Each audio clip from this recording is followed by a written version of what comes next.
It's a pleasure to be here to talk about the Water-Associated Disease Index. And I do have to make a correction. A lot of this work was done while I was at UNU, but I'm now at the University of Saskatchewan, which is in the center of Canada and a great deal colder at the moment.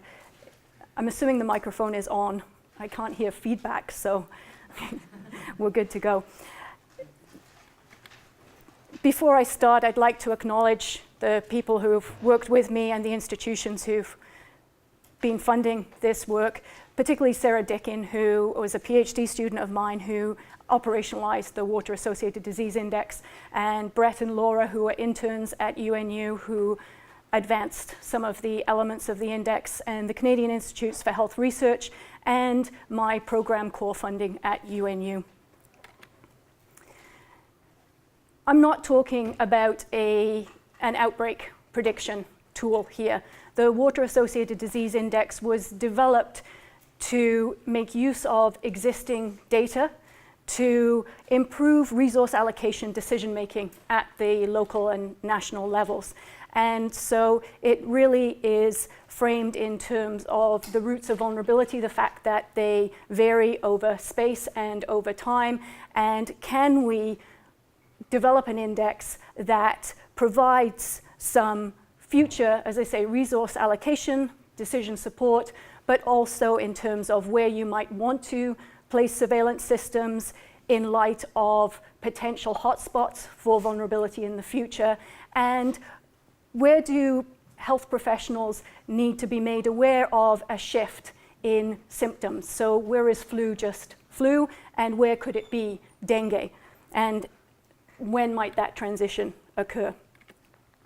So in terms of constructing WADI, I just want to go through a couple of operational definitions because there's a huge body of work on risks and hazards and vulnerability. And so just to be clear, vulnerability is defined here as the propensity of a system to be adversely affected by a hazard, and in this case, a water-related disease. Exposure are the conditions supporting the presence and transmission of that disease. And then the susceptibility is really the socioeconomic and political, although we didn't engage with political factors in the WADI to this point in time. But we did look at the physical and the socioeconomic factors in terms of the life cycle, the habitat constraints of the pathogen and the vector, the human behavior that can result in exposure, and the conditions that dictate disease and occurrence and severity in the human, and social resilience that could ameliorate some of these factors. And we started with an eco-health framing of what dengue looks like and the factors that are associated with dengue from the human, the mosquito, and the virus. And did a literature scan for thresholds and relationships between the built environment, the natural environment, and the interactions that occur. And you can see some of the different factors that we identified. But when we developed the index, as I said, we wanted to make it widely available using existing data. And so there then has to be a compromise in terms of what are some of these factors that data exist for that we can include in the actual index. And we tested it in Malaysia, we developed it in Malaysia, and we validated it against case data. And we also went back to public health professionals and asked them if the maps, the visualization of these hotspots represented what they were seeing as experts in the field.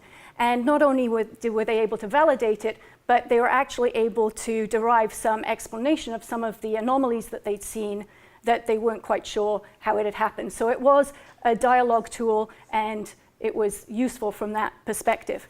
So the next question in the index development was, can we actually be able to see changes over time?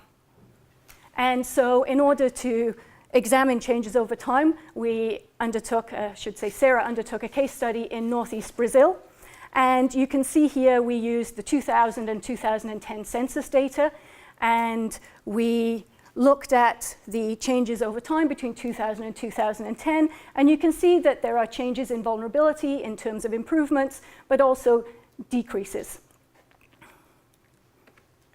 And we can split that up because of the index development into the susceptibility and the exposure, so the physical exposure. And what you see is that actually in northeast Brazil, over that 10-year time period, susceptibility reduced.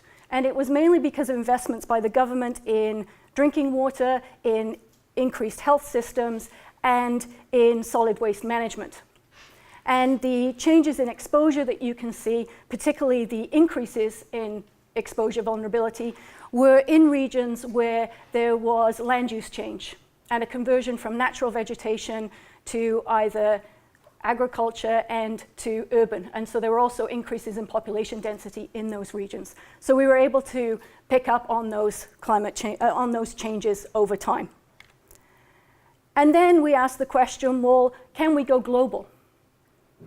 We've looked at this at the subnational level, we've looked at it at a regional case level, and what information does it give us? And there were several issues that arise from that because, again, we're using widely available data.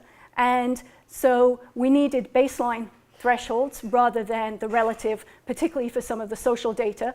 And so we changed percentages to a 0 to 1 framing. So if it was percentage access to drinking water or to sanitation, we changed that to a 0 to 1, as opposed to in the regional and national cases where we actually did provincial, relative provincial, so that there was an interprovincial comparison within the countries. When you're using global data sets, you have to deal with inconsistencies between sets. For example, World Bank will have a data set and UNICEF might have a data set, and while they're ostensibly the same data from the same year, there'll actually be variations when you look at the numbers for each country. There are data gaps in some of these larger databases, and some of the variables that we were looking at, there were databases, but they were outdated, and so you're using something from 2008, 2009, with something from 2015. We also looked at the variables because, again, different countries measure different things. So when you look at literacy, some might measure female literacy, some might measure general literacy, some might measure academic achievement, and so how far have women or men gone in school. So we actually undertook a sensitivity analysis on the index as well to see if the missing data, how much of a shift the missing data and or changes to the variables that we used in the index might affect our results. And you can just see at the bottom, it's a little washed out, but some of the substitutions in the susceptibility index and what that did to the index, where the center is 0, that's our original index, and the shifts left or right. And the red lines represent half of a standard deviation. So you can see that relatively stable, some more than others, but understanding the data that we're using and understanding what that means in terms of the variability and how rigorous we can apply the results. We then were asked by UNESCO to engage in their RICAR, which is their climate change modeling for the region, and they asked if the index could be applied and use downscale data to be able to look into the future. So that's the last piece that we've done, is to test it using downscale data that they provided to us, and we did small case studies where we framed out schistosomiasis for Egypt and leishmaniasis in Morocco for them to, again, try and test. But those have not undergone the rigor that the dengue, WADI dengue, has undertaken. And so just to summarize, you've heard about global environmental change. It's climate change, it's land use change, it's urbanization, it's population growth.